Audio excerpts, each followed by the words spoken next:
पवन बहुत परेशान था। उसे समझ में नहीं आ रहा था कि वो इस परिस्थिति से कैसे निपटे। वो अपनी माँ को बहुत चाहता था, किंतु उसकी पत्नी और बच्चे उसकी माँ से बहुत दूर भागते थे, क्योंकि उसकी माँ की एक आंख नहीं थी, साथ ही उसकी कमर भी 90 अंश पर झुकी थी। वैसे वह अपना काम सब खुद कर लेती है, किंतु फिर भी वो उसकी पत्नी और बच्चों के लिए हमेशा खटकती है। पवन के बेटे साहिल ने बड़े बेरुखी से कहा, दादी आप ऊपर के कमरे में जाओ, मेरे दोस्त आ रहे हैं। पवन की माँ ने बहुत प्यार से कहा, पर बेटा मैं तो यहाँ बहुत दूर बैठी हूँ। साहिल ने जोर से डांटते हुए कहा, नहीं आप उनके सामने मत रहो, वो मुझे चिढ़ाते हैं। पवन की पत्नी अर्चना ने किचन से ही आवाज लगाई, क्या हुआ साहिल, क्यों चिल्ला रहे हो? साहिल ने शिकायत भरे लहजे में कहा, देखो ना माँ, ये दादी यही ड्राइंग रूम में बैठी हैं और मेरे दोस्त आ रहे हैं। अर्चना ने बेटे का पक्ष लेते हुए कहा, माँ जी आप ऊपर चली जाओ, क्यों हम लोगों को लजवाती हो। बेचारी पार्वती चुपचाप उठकर जीने के सहारे ऊपर जाने लगी। कमर झुकी होने के कारण उन्हें ऊपर चढ़ने में बहुत परेशानी हो रही थी, किंतु वो पूरी ताकत से ऊपर के एक अकेले कोने वाले कमरे में जाकर बैठ गई। पवन बाजू के कमरे से सब सुन रहा था। उसे कष्ट हो रहा था कि उसकी माँ को अपमानित होना पड़ रहा है, किंतु वो असहाय था।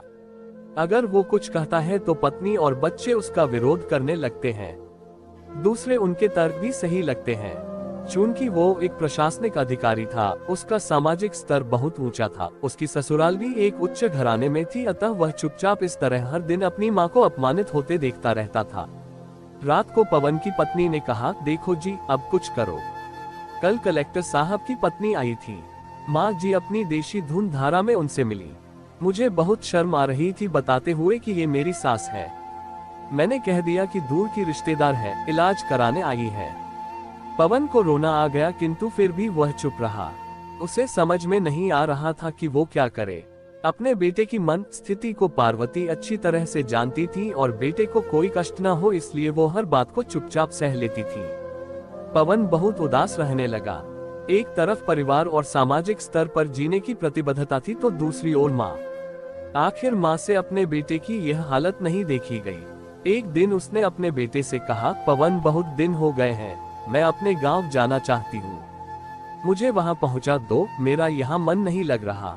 पवन ने आश्चर्य से पूछा, किंतु माँ वहाँ तो कोई नहीं है, तुम्हारी देखभाल कौन करेगा? अरे सब गांव वाले तो हैं और वो तुम्हारे मामा जी तो उसी गांव में रहते हैं और फिर हम सारी व्यवस्थाएं कराएंगे न। कामनी को तो जैसे मन की मुराद मिल गई हो। पार्वती ने लंबी सांस लेते हुए कहा, हाँ बेटा बहू सही कह रही है। पवन जानता था कि गांव में माँ की देखभाल करने वाला कोई नहीं है, लेकिन अपनी पत्नी की जिद के कारण वह अपनी माँ को गांव छोड़ने पर विवश हो गया। माँ को गांव छोड़कर आते वक्त उसे रोना आ रहा था तथा अपनी बेबसी पर गुस्सा भी आ रहा था, किंतु परिवार, पत्नी और समाज ने उसके इन मनोभावों को दबा दिया और वो सुकून सा महसूस करने लगा। कुछ दिनों के बाद उसके चाचा, जो लंदन में रहते थे, आने वाले थे। जब पवन बहुत छोटा था, उसके पिता जीवित थे तब वो भारत आए थे और उसके बाद वो अब भारत आने वाले थे।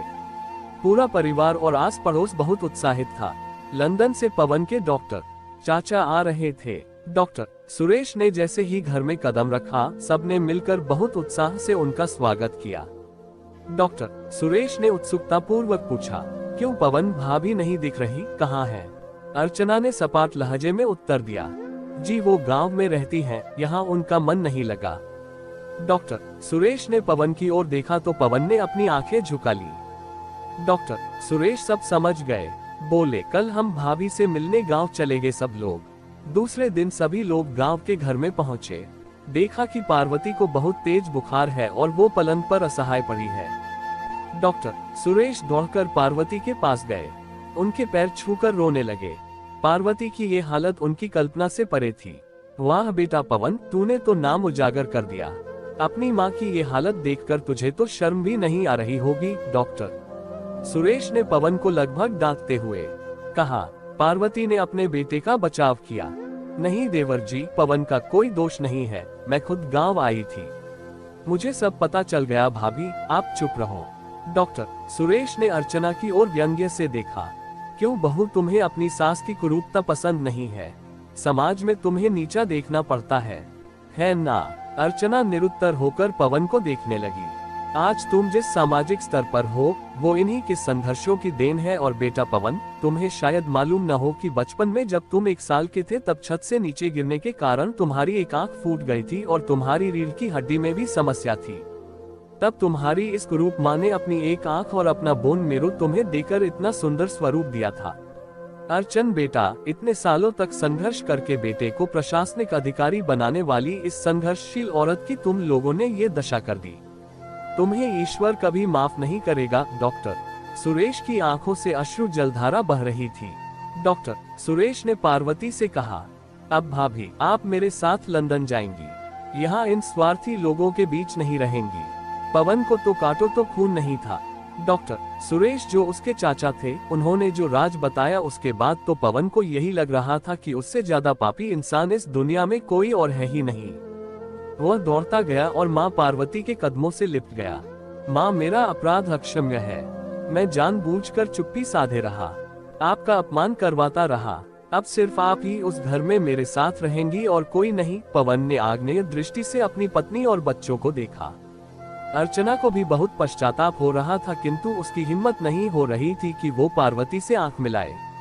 पार्वती ने अर्चना की मन स्थिति को समझकर उसको पुचकारते हुए अपने पास बुलाया और पवन को डांटते हुए कहा, खबरदार, जो मेरी बहू को मुझसे अलग करने की कोशिश की तो तुझे ही घर से बाहर निकाल दूंगी। अर्चना और बच्चों ने पार्वती के पैर पड़ते हुए अपने व्यवहार पर माफी मांगी और माँ के हृदय ने सबको माफ कर दिया। तो दोस्तों, यह थी हमारी आज की कहानी। आपका क्या कहना है कहानी के बारे में कमेंट करके हमें जरूर बताएं। वीडियो को लाइक कर दीजिए और चैनल को सब्सक्राइब करके घंटी को दबाकर ऑल पर सेट कर लीजिए ताकि आने वाली वीडियो आपको तुरंत मिले।